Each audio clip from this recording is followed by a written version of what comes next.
Welcome to the RV Park Mastery Podcast, where you will learn the correct way to identify, evaluate, negotiate, perform due diligence on, renegotiate, finance, turn around, and operate RV parks. And now, here is your host, the fifth largest owner of RV and mobile home parks in the U.S., Frank Rolfe. Growing the income on an RV park is typically thought to be increasing occupancy and increasing rents. Or maybe what you're going to do is cut some costs and adopt all kinds of new, more professional business practices that mom and pop were lacking. But this is Frank Rolfe, the RV Park Mastery Podcast. We're going to talk about a different way to grow the income of an RV park, and that's simply through expansion. Now, how does expansion work exactly with an RV park? Well, as you can guess, essentially you're going to be adding lots on to the existing RV park. So the first thing you'll need to do in expansion is you'll need land. Now, some RV parks have a footprint that's not been fully developed, but typically that's not the case. So when you're going to develop and expand an RV park, the first thing you have to see is if there actually is contiguous land that you can build out. Maybe vacant land on one of the three sides, with the fourth side being the road itself. And if there is land available there, then there is a potential to expand. The next thing you have to do is you've got to figure out if you can obtain whatever permits are required to expand. Check with your city, your county, even your state to make sure that there's nothing that will preclude you from adding some more lots on. Then you've got to figure out exactly how you're going to do it. How are you going to expand the streets? How are you going to expand your utility structure to meet all the requirements to build those extra lots? And of course, you have to budget for it. You're looking at the cost to expand an RV park. Typically, to build each lot will run you somewhere around $10,000 to $15,000 a space. Now, what are the benefits to doing an RV park expansion? Well, the first thing is that you are just adding a wing on to the successful motel, as Conrad Hilton used to say. So if your existing RV park is doing well and you've got the occupancy to warrant it, well, then why wouldn't you add more spaces if you can? You're not betting the farm in doing so. You're just taking a successful business and adding on a little extra space. No different than a restaurant that adds on a bigger dining room. Also, remember, you already have all of your most basic costs covered from the existing RV park. So it's not really an enormous gamble there. You're not adding on any staff. You're not doing anything that you don't already have within the budget of your existing RV park. You're just tacking on additional revenue. And of course, that's very efficient, because now you can take that manager and other staff and spread them over more lots. You're also going to make the property much more valuable. Down the road, when you go to sell or refinance, there's no question that there's a premium paid for larger properties more so than smaller.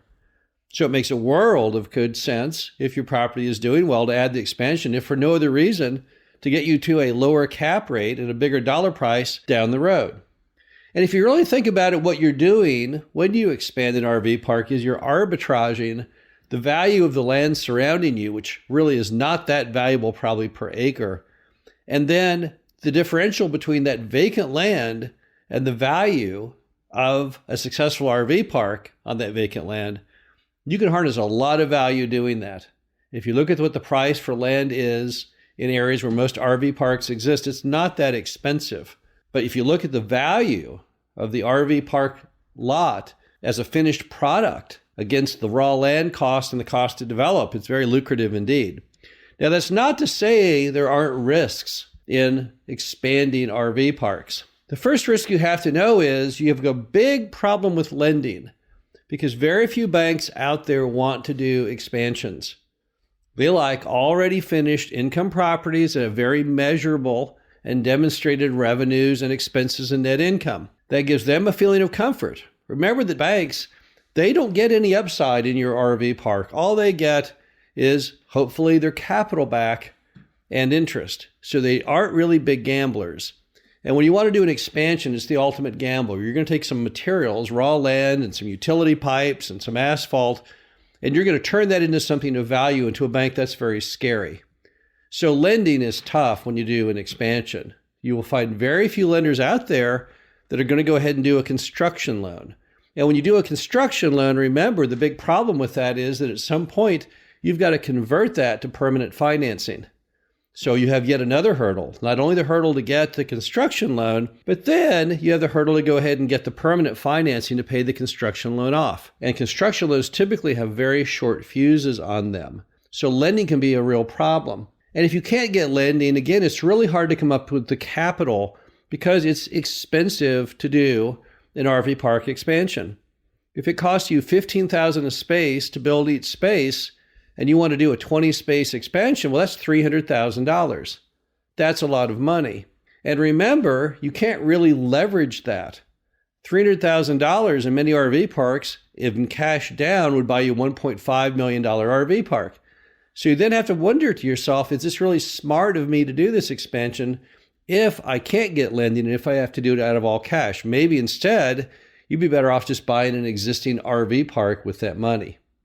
Another part of expansions that few people know or think about, but I know firsthand, is the terrifying risk of just when you build things. I don't personally enjoy building or construction at all. Chasing after contractors, worrying about if the plans have been properly followed. I find all these things to be miserably pressuring. So if you're not into stress, you will not like the stress that comes with expanding the RV park. If you think your home renovation was bad, then just try that RV park expansion. And then equally scary is just the great unknown of permitting and what happens and what the city and the state and the county will do to you. If down the road, when you go to finally get your plans approved and get the thing built, what if they in the movie say, oh, wait, don't you remember? You missed that. So the stress of building expansions is definitely a negative. And of course, the worst case scenario would be if you really did something completely wrong and had to redo it. If you laid your water lines wrong or put in your power system incorrectly and had to do it again, well, that might just be absolutely crushing to you financially. So it's not as though expansions are easy or simple. But the thing about expansions are they are enormously profitable. And they are something that many people don't necessarily think about when they look at buying an RV park. Possibly you can find an RV park that's relatively small at a really good price. And part of your whole turnaround plan is to expand it. Now, how could you figure that out without taking the risk and buying the RV park in the front end? Well, you'd have to do exceptional due diligence. But if you have a due diligence provision, it would be possible to go to the neighboring property owner and put that land under contract as well. That way, at least you know you control it. And you could dual track while you're doing the due diligence on the RV park, doing the due diligence on building out the expansion. There's certainly nothing wrong with that. I've had many properties that part of the attractiveness to it was the ability to actually expand the size. So it's not only something you can do post-fact after you own the RV park. You say, hey, I think I'm going to expand it. It can be pre-planned as part of the acquisition process to find properties that have the ability for expansion. The bottom line to it all that every RV park owner, every single one in America, should seriously think, if they are successful with their existing property, of what they might be able to do with an expansion. It doesn't work for every RV park.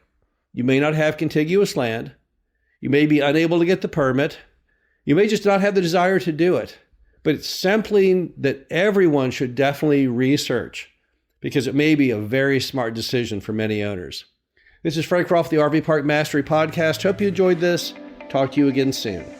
Thank you for listening to the RV Park Mastery Podcast. Be sure to visit us at www.rvparkmastery.com, where you can learn the correct way to identify, evaluate, negotiate, perform due diligence on, renegotiate, finance, turn around, and operate in RV parks.